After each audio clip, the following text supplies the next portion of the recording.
Napadpad na naman ako sa feed nyo, kaya naman samahan nyo na lang ako sa eksena ko ngayong araw. Last week pa yan. Last week pa nga tong vlog na to guys, pero ngayon ko palang mabavoice over kasi magkaroon din ako ng emergency behind closed door. Teka, ba't ako nag-explain? Pero yun nga, yun yung reason. Feeling ko naman ang daming nanonood pero wala naman, charis.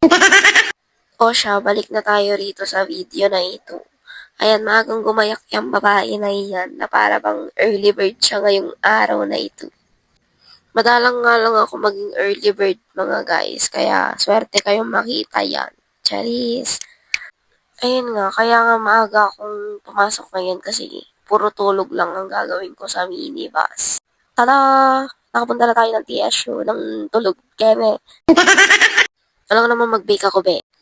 Sa takot ko nga na malate guys, ayan, hindi na pala ako nakapagkape kaya nandito ako ngayon sa 7-Eleven. Ewan ko nga guys kung sa akin lang, pero pag etong kapeng to yung iniinom ko talaga parang buong pagkatao ko buhay na buhay, buong maghapon ba. Wow! O hindi ito sponsored dahil tingnan nyo nga yung followers ko, Diyos ko 100 lang, tapos pagkakawalan nyo pang sponsored to, Diyos ko. Talagang feel na feel ko nga guys yung pagka-early bird ko ngayong araw kasi ang dami ko pang time. And low bat naman ako sakto kaya naisipan ko na pumunta na lang dun sa charging station na pinag-charge na. Actually guys, hindi naman siya totally charging station pero kadalasan kasi dun na nag-charge talaga. Sakto naman guys, ayun nga, nakita ko si Ate Lisa na part ng org namin and binigay niya sa akin yung need niyang ibigay. Then, sakto naman. Kaya, ayan, mag-charge na ang babae na yan. Lobat na lobat kasi yung power bank ko guys. Tapos, feeling ko hindi ako makaka-survive buong maghapon. Nung feel ko nga guys, mag-start na or 1 minute yata before the session. Ayan, pumunta na nga ako doon kasi baka naman ang aga-aga ko tapos malilate ako dahil lang nag-charge ako. So, ayun nga. Nakita ko naman yung babae na yun guys. For sure, kilala niyo yun. Nakalabas pa nga siya guys para makaihi. So, for sure, hindi pa nag-i-start yung session or may mga hinihintay pa rin. Ayun guys, totoo naman. Pero, ang eksena group 4 kami, pero kami yung magiging group 3. So, kami na yung magpe-present ngayon ng unprepared kami. Pero goods lang naman guys. Si Batman nung bahala sa amin. Hi Rose, sabi ni Ate Francesca is. Isipin niyo ha na sasampalin niyo yung nagluluto ng normal lang naman ho ang mga naiisip natin na maaari nating gagawin.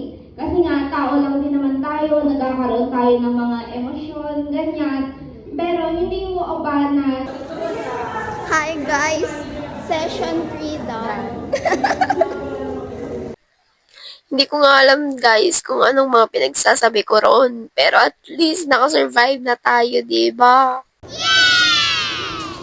Yun guys, tignan nyo siya, nag-ayos pa talaga yung babae na yan. Nagpapaganda na naman. Para kay ano.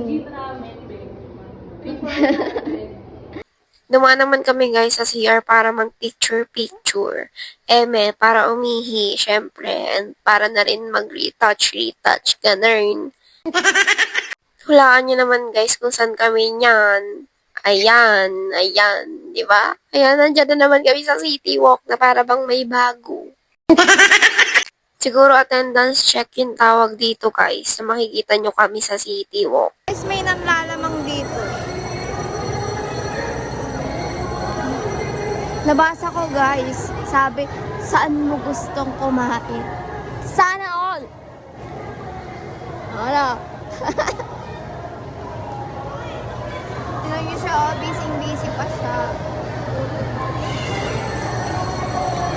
Kabobo ni Nathaniel, boarding house lang gago. Ang ganda ko na ngayon. Alam. Parang ngayon na, Charis. Kung kailang wala akong glitter sa mata, doon ako nagsalita sa harap. Si Maid Baby rin.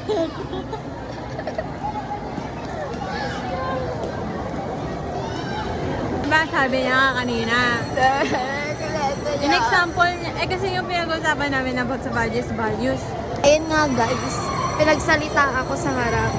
Tapos, in-explain ko siya in in a madaling way. In a madaling way. Tapos in-explain ko guys, yung manok nga. Ayan. Ikaw magkwento. Tapos yung manok, di ba? Tapos meron pa siya pinagpilian, te. A, B, C, D. Hoy, ang B kasi hanggang lang. C lang. Oo nga, kayo, ano yung magiging reaction nyo pagka yung inalagaan yung manok guys, pinatay kasi inulam. Comment nyo dyan, Charis. Dami ko nga sinabi guys hanggang sa nalobat na naman ako. Buti na lang may charging station dito. Kaso nga guys, parang hindi gumagana yung cable dito. Kaya naman yung power bank ko na lang yung tinry ko. Tapos kinuha ko yung ulo ng charger. Ulo ng charger? Yung ng charger ko doon sa bag. Tapos yun na lang yung ginamit ko.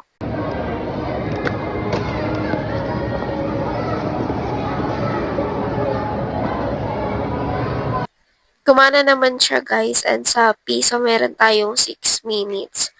Feeling ko okay naman din to since yung charger ko naman is fast charger. Pinantayan ko naman yung phone ko guys and power bank. Tapos si Christy nandun siya sa upuan. Dinagdagan ko na nga rin guys yung time ko para naman siguro may chance din naman na mapuno itong phone na ito para makapag-vlog. Ay, uwi na tayo niyan.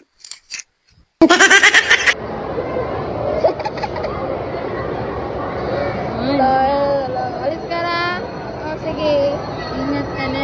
Bye. Mag-charge lang ako dito ng 15 minutes. 15 minutes yan. Yeah. Bye-bye. Bye. Ingat ka na. Da. Bye-bye, guys. Bye guys. Okay, kupilig. Nagpaalam na nga siya guys kasi bebe time siya. Sana all, diba?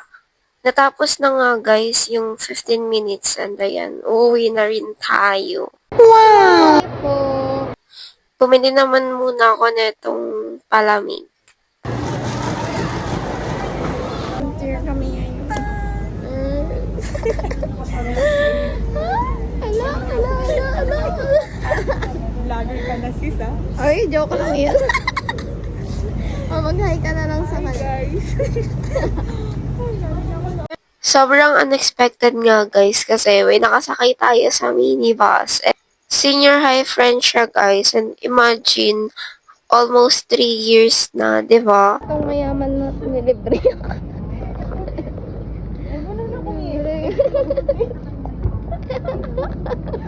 Nilibre naman niya ako guys ng pamasahe. Sobrang nakakatawa. Alam yata dyan, naghihirap ako. Charis!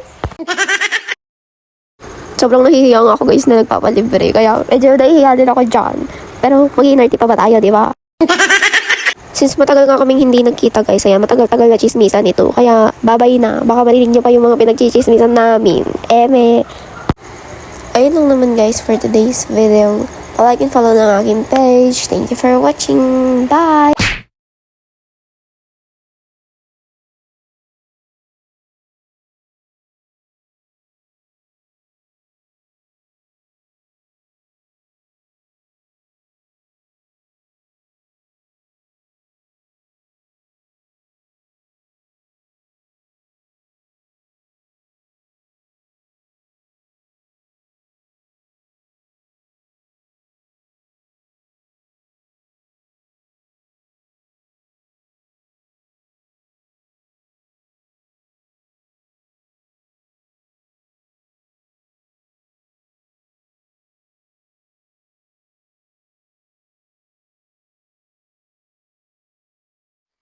Ayun lang naman guys for today's video. Palike and follow ng aking page. Thank you for watching. Bye!